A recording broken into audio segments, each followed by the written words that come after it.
चिरां district बनसुनि जानानै जोङो मोनसे सानसुमै सावरायमेल खुंनाय जादों। बे सावरायमेलानो जाहैबाय जोङो आनसलिक दानाय सोमोन्दै जों रायजो राजा ओनसोलनि रायजो राजाजों जों रायलायफैदों आरो बेजों लोगोसे जोङो जोंनि बड'लेण्ड एजेन्डा बड'लेण्ड सोरजिनायनि मोनसे स्ट्रेटेजि बेखौ जों सावरायनो जोंनि बाहाय फैदों। दा बाहाय जों नैबे सान्तिपुर एरियानि नेपालि भबनाव जों फैदों, बेखौनो जों सावरायनो जों फैदों आरो बर'नि माहारियारि फरायसा आफाद थानाय समावबो मोनसे गोदान बनसुआ जोनोम जादों। आं बेखौसो सोंनो लुबैदों, दिनै जोङो बनसुआ मानो जोनोम जानो गोनां जाखो, आं बेखौसो सोंनो लुबैदों। रायजो राजाफ्रा मिथिया बेखौ रायजो राजा बेखौ बिजिरना नायनांगोन, दिनै मानो बनसुआ जोनोम जानो गोनां जाखो। दिनै जुदि थाखानाय फरायसा आफादा जुदि बर' हारिनि थाखाय माबा मोनसे सानदोंब्ला, मोजां मावदोंब्ला बा मावगासिनो दङमोनब्ला दिनै बनसुनि जोनोम जानांगौनि गोनांथि गैयामोन। बेखायनो बुंगोन आं, बे बनसुआ मानो जोनोम जानो गोनां जाखो बेखौसो नायबिजिरनांगोन। दिनै जुदि बनसुआ जुदि जोनोम जायाब्ला बर'नि मोनसे स्पिरिट, मोनसे बड'लेण्ड सोरजिनाय मोनसे स्पिरिट, जेरै यांगस्टार्स जोंनि बे फैगौ जोलैफ्रा दिनै बे बड'लेण्डनि सोमावसारनायनि बा बड'लेण्ड सोरजिनाय मोनसे स्पिरिट बा बड'लेण्ड सोमावसारनायखौ लांबाय थानांगौ। बिनि स्पिरिटआ गोमानो थांगासिनो दङ। बे स्पिरिटखौ जों खोमानो हाया। बेखायनो जों बनसु जानानै दिनै जों जोनोम जादों आरो बनसुआ बेखौ लांबाय थागोन। मुभमेन्टनि किसुमान प्लानिं एन्ड पलिसि थायो, जाय बुस्थुखौ जों मिडिया बा नोङो पाब्लिकलि जों बेखौ एनाउन्स खालामनो हाया। माखासे हिडेन एजेन्डा थायो, माखासे स्ट्रेटेजि थायो, जायखौ जों पाब्लिकलि खोन्थानो हाया। जों बेखौ बोरै लांगोन, बेखौ लाङा, बेखौ समावसो जों नोंथांमोना मोनथिबाय थागोन आरो रायजो राजाफ्रा बेखौ नुबाय थागोन। आङो बेखौनो खावलायगोन, दिनै बनसुआ सोरबा बेक्तिनि नङा। बनसुआ जाबाय बर' हारिनि मोनसे आफाद, बर' जाथिनि मोनसे आफाद। बर'नि थांनाय थैनाय गांनाय उखैनायखौ सुफुंनो होननानैसो दिनै ओंखारबोदों बनसुआ। बनसुआ बेक्तिगत लाबनि थाखाय ओंखाराखै, रायजो राजानि मोजांनि थाखाय, बर' हारिनि थांना थानांगौनि थाखायसो दिनै बनसुआ जोनोम जादों। बाहाय रायजो राजाया बाहाय खुनु सेकेन्ड थट बा सेकेन्ड साननांगौनि गैया। बेखायनो आं बयखौबो खावलायगोन, रायजो राजाया जाहाथे बाव बयबो बाहागो लायो आरो सापर्ट खालामनायनि मिनिङानो फैया। मावनांगौ, हेफाजाब होनांगौ, बनसुनि जानानैसो खामानि मावनांगौ रायजो राजाफ्रा।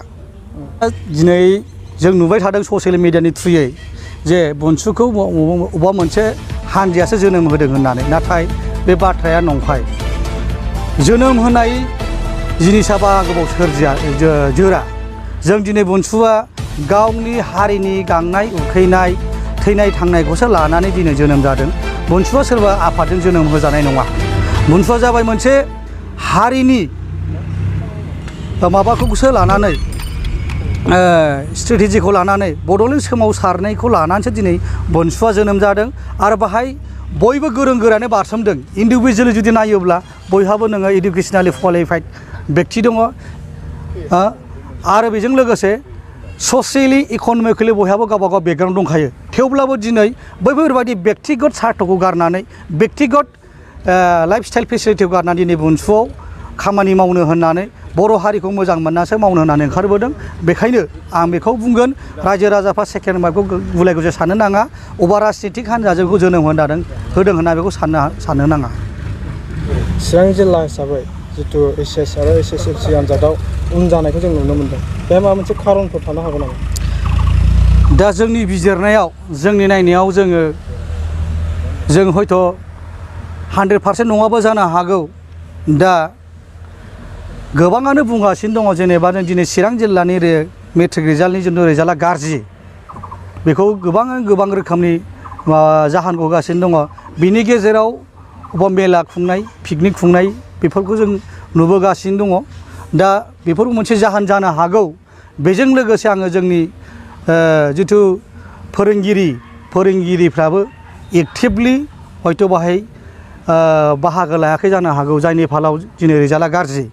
फोरोंगिरिफ्रा आङो खावलायगोन, फोरोंगिरिफ्रा अबेबा पलिटिकेल पार्टियाव अबेबा माबा मोनसेयाव एंगेज जानो नाङा। स्टुडेन्ट फोरोंगिरि हिसाबै फोरोंगिरिनि मानखौ लाखिनांगौ आरो स्टुडेन्टखौ बाय हार्ट पियर हार्टजों फोरोंनांगौ, आं बेखौसो खावलायगोन। फैबाय थानाय समावहाय लाइमोन फरायसाफोरनि सायाव नोंथांमोना बनसुनिफ्राय माबायदि खामानि मावनो थिरांथा लादों?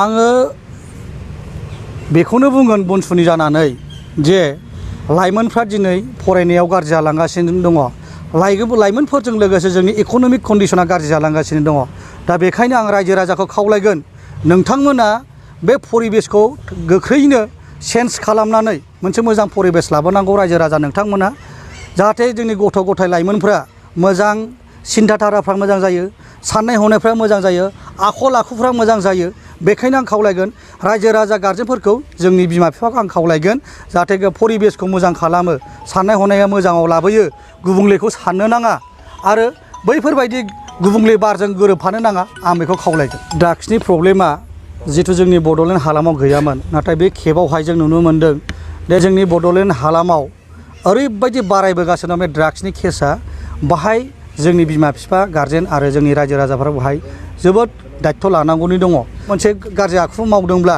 सोरबा सासे बिबथै सोमोन्दो जानाय बा गामिनि सोरबा सासे बिदा सोमोन्दो जानाय जुदि सोरबाफोर रायोब्ला बेखौसो गाज्रि मोनो दा बेखौ गाज्रि मोननांगौनि गोनांथि गैया खारन नोंथाङा बै गामि खाथिनि बा उसुं सेरनि मानसिया जुदि नोंथांनि गथ'खौ जुदि रायदोंब्ला बेखौ बाख्नायनांगौसो दिनै आंनि गथ'नि आखु माबा मोनसे गाज्रि खामानि मावनो थांनायाव गाज्रि लामाजों थांनायाव बादा होदों बेखौ बाख्नायनांगौसो दा जोंना उल्था नुनो मोन्दों मा जेब्ला जुदि जोंनि गथ'फ्रा जुदि माबा मोनसे मावनायाव जुदि सोरबा सासेया जुदि फोरमायना होयोब्ला उल्था बेखौसो गाज्रि मोनो जोंनि मेन्टेलिटिया ओरैबायदि गाज्रि जाबाय जाहाथे बिदि मेन्टेलिटिखौ लानो नाङा उल्था सोरबाफोर माबा मोनसे फोरमायदोंब्ला बेखौ नोङो बाख्नायनांगौ आरो नोजोर होनांगौ खारन बेखौ जुदि दिनै फंसे बुङाब्ला बेखौ गाबोन फंनै बुङाब्ला बेनो बारायनानै दिनै सासेयानो गाबोन सानै जागोन सानैयानो दिनै साथाम जागोन उनाव ओरैबायदि मोनसे परिबेस सफैगोन जायखौ नों कन्ट्रल खालामनो हानाय नङा बेखायनो आं खावलायगोन रायजो राजा गारजेनमोनखौ